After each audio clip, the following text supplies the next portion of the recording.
Bonjour, je m'appelle Véronique, j'ai 44 ans, je mesure 1,56 m. Je me suis fait opérer par le docteur Le Goff en octobre, le 13 octobre exactement 2016, donc un peu plus de 16 mois.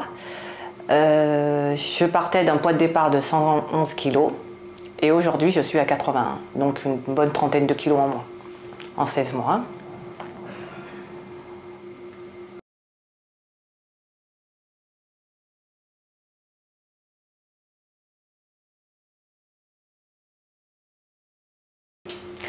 Donc la prise de poids chez moi s'est installée au fur et à mesure, petit à petit. À partir de 27 ans, là où j'ai commencé à prendre des traitements médicamenteux par rapport à une fécondation in vitro pour avoir des enfants. Et j'ai pris quelques kilos, 5-6 kilos les 3 premières années jusqu'à peu près 30 ans, ce qui n'était pas dramatique. Et à partir de 30 ans, j'ai commencé à faire vraiment des injections hormonales pour toujours les fécondations in vitro, toujours pour avoir des enfants. Et là, ça a été crescendo, j'ai pris 5, 6 kilos, 10 kilos. En 4 ans, dans l'espace de 4 ans, j'avais 20 kilos en plus. Et ça a continué. Ça a continué petit à petit jusqu'à que j'arrive à un poids exorbitant, de 211 kilos, enfin 110 kilos déjà à la base, à 38 ans. Jusque 38 ans, comme ça, j'ai pris du poids.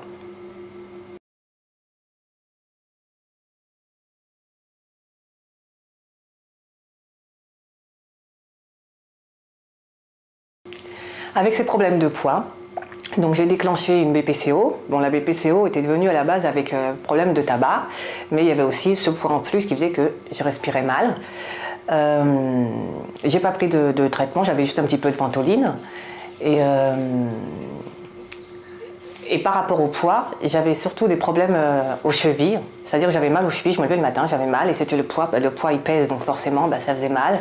Mal aux chevilles, j'avais mal au dos aussi, en bas du dos. Où je prenais certains patchs pour me soulager un peu. Et surtout, l'élément déclencheur, c'est cette épée de Damoclès au-dessus de la tête pour un diabète débutant. Un diabète débutant parce que je commençais à dépasser les taux qu'il fallait respecter. Je commençais à être à 115, 116. Et voilà, tout ça m'a fait bien réfléchir à me dire qu'il fallait que je fasse quelque chose de plus important que le régime, pour moi, pour me sentir mieux, pour récupérer un peu de ma santé. Et c'est ce qui s'est passé. C'est ce qui s'est passé déjà en perdant 30 kilos.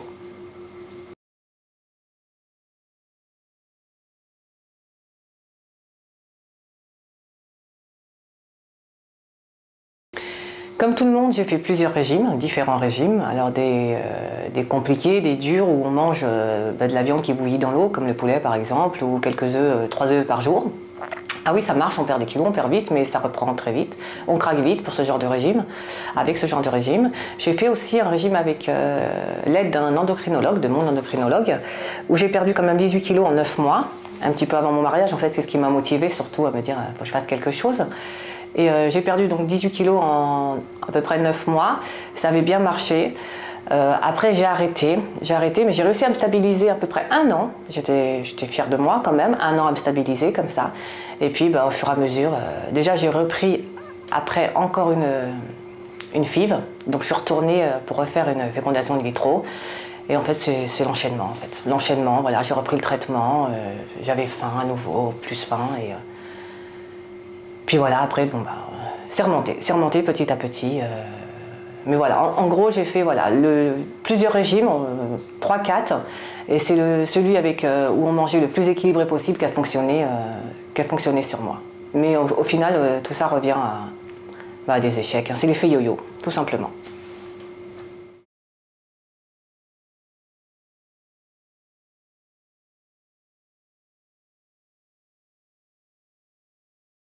C'est une amie qui m'a parlé de la méthode, enfin, la technique du docteur Le Goff, en m'expliquant l'histoire de l'anneau, mais j'ai dit non. J'ai refusé tout de suite parce que tout ce qui est chirurgie, toutes ces choses-là, je suis comme tout le monde, j'ai entendu parler des glissements de l'anneau, tout ça, tout ce qui fait peur, donc j'ai dit non, je voulais pas. Puis elle m'a dit qu'il y avait une de nos collègues qui allait le faire, donc j'ai dit très bien, la collègue va le faire et puis on verra. Et puis c'est ce qui s'est passé. La collègue l'a fait et puis elle a perdu du poids, mais à vue d'œil. Et elle allait bien, tout se passait bien pour elle. Donc en reparlant avec ma première collègue, mon amie, j'ai pris du temps, j'ai pris plus de 6 mois à me dire vu qu'elle va bien, pourquoi pas moi? Pourquoi pas essayer cette fameuse technique Le Goff? Et puis il a fallu à peu près bien un an entre deux quand même, pour que je me décide à aller le voir. Enfin, que je prenne mon courage à deux mains et me dire, allez, je vais faire au moins une consultation, le voir et on va voir ce que ça va donner.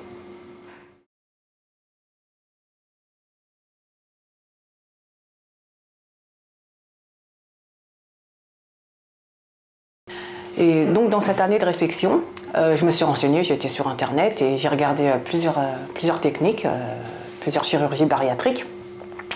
Et donc les anneaux simples, ceux que moi je pense que je vois qui glissent et puis on voit les témoignages, ça ne m'intéresse pas non plus. Évidemment, il y a la sleeve, le bypass. Pour moi, hors de question qu'on me coupe un organe qui est sain. Je veux pas de complications. Je veux maigrir, mais pas à tout prix, parce que je veux garder mon capital santé, on va dire. Et en ce qui concerne la technique, le Goff, ce que j'ai vu sur le site, ce qui me plaisait, c'était que il y a cette histoire où l'anneau est fixé. L'anneau est fixé avec le côté, c'était expliqué que l'estomac, il y avait une plicature de l'estomac partielle, une plicature partielle de l'estomac et la fixation en haut. Alors je me disais avec ça, pour que l'anneau glisse, je pense pas. Donc ça, en fait, j'avais plus confiance à tenter ça que les autres chirurgies bariatriques. Mais pour ça, il fallait quand même que j'aille d'abord en parler avec le docteur.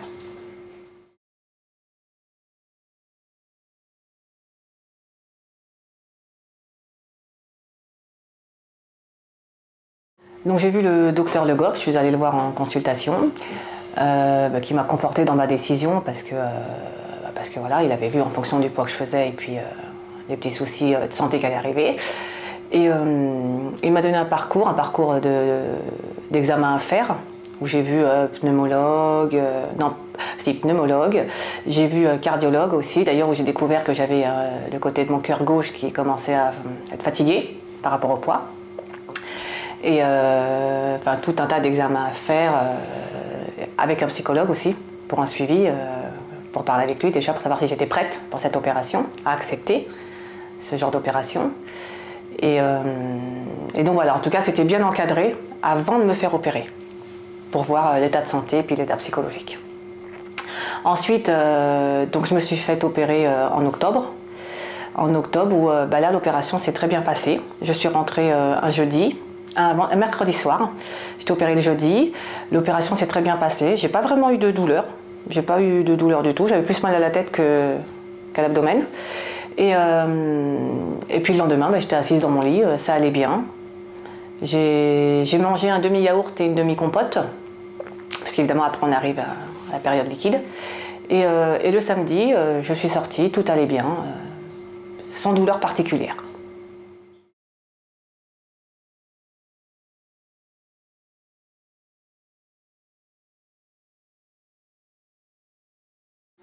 Donc après la pose de l'anneau, je suis restée en liquide une première semaine où je mangeais yaourt, compote les 6-7 premiers jours, surtout ça. Ensuite, j'ai commencé à inclure le semi-liquide, donc plutôt purée, soupe, des petites choses comme ça, des petits kiris, des petites choses comme ça qui sont passées, qui passaient bien. Et au bout de 15 jours, j'ai commencé à reprendre une alimentation solide, en petite quantité, mais en tout petits morceaux. Au début, c'est en tout petits morceaux pour faire passer doucement, tranquillement, pour se réhabituer en fait, réhabituer le passage. Et au fur et à mesure du temps, on réintègre tous les aliments. Et là, on découvre au fur et à mesure, voilà, on mange notre repas, c'est surtout une assiette à dessert. C'est cet équivalent-là. On n'a pas besoin de plus, on n'a pas besoin de plus, on est très bien comme ça, on est rassasié, on est vite rassasié.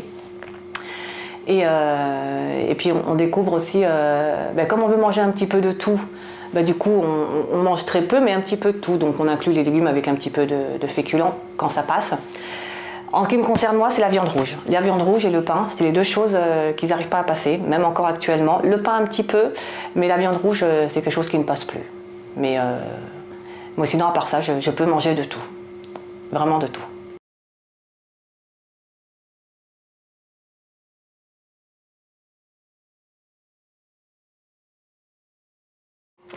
Avec cette perte de poids, donc d'une trentaine de kilos là, au jour d'aujourd'hui, J'ai gagné un petit peu au niveau santé, j'ai gagné parce que au niveau du souffle, la capacité pulmonaire, ça va mieux. C'est-à-dire que je peux monter des escaliers sans être essoufflé, arriver en haut du premier étage pour arriver à la chambre de mon fils. Les chevilles, on va dire que ça va, je me lève le matin pour l'instant, il n'y a plus rien qui me fait mal, ça va. Le dos pareil. Et puis surtout le diabète en fait. J'ai fait plusieurs prises de sang et la glycémie elle redescend entre 0,85 et 0,90, donc je ne pouvais pas espérer mieux, sincèrement. Voilà, les 30 premiers kilos là déjà, ils m'ont vraiment fait du bien.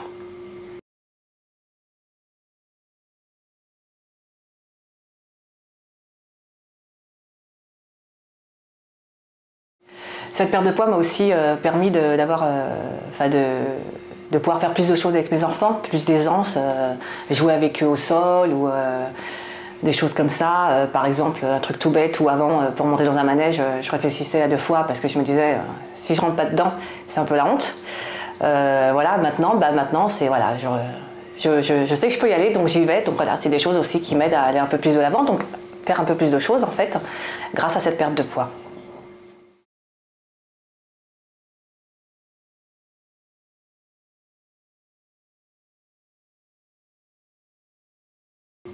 Et au jour d'aujourd'hui, donc je suis mieux, je me sens mieux, donc forcément, je vais faire plus de choses. Je m'autorise plus de choses. Je m'autorise à aller à la Disneyland, par exemple, des choses comme ça, à emmener mes enfants et en fait à me montrer moi et mon corps actuel d'aujourd'hui, sans avoir spécialement honte. Et je m'autorise aussi parce que qui dit anneau ne dit pas de tout arrêter. Donc quand on sort, voilà, mes enfants mangent une glace et je m'autorise aussi à ce que moi, on puisse me voir moi manger une glace. Chose que je ne faisais pas avant. Parce que je me disais, voilà, regarde les gens, on sait ce que c'est. Moi, 111 kilos, je mange une glace, on comprend pourquoi je fais 111 kilos.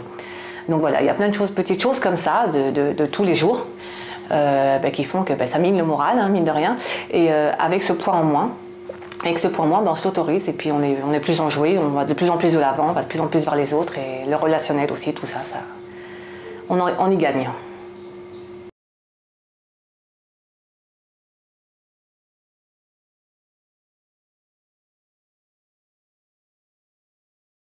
Alors pour moi personnellement, je ne regrette pas du tout. Je ne regrette pas du tout finalement d'avoir sauté le pas, puis d'avoir tenté, d'avoir accepté de faire une intervention chirurgicale. Et la preuve en est, je suis bien contente déjà d'être avec moins 30 kilos. Et si je pouvais, je vous conseillerais ce type d'intervention avec cet anneau-là qui est fixé. Et qui nous permet quand même de pouvoir se faire un petit restaurant, de pouvoir manger en petite quantité, mais de manger de tout. Et sans carence aussi, voilà, ça que je voulais dire, sans carence, sans aucune carence, parce qu'on n'est pas là à se lever le matin et on ne peut pas bouger parce qu'on est fatigué, on n'a plus de fer, on n'a plus de calcium, plus de vitamines, plus rien. Ça, j'en ai pas eu. J'ai pas eu ce genre de problème, j'ai pas eu du tout ce type de problème. Donc sincèrement, je regrette pas du tout d'avoir été jusqu'à faire cette intervention.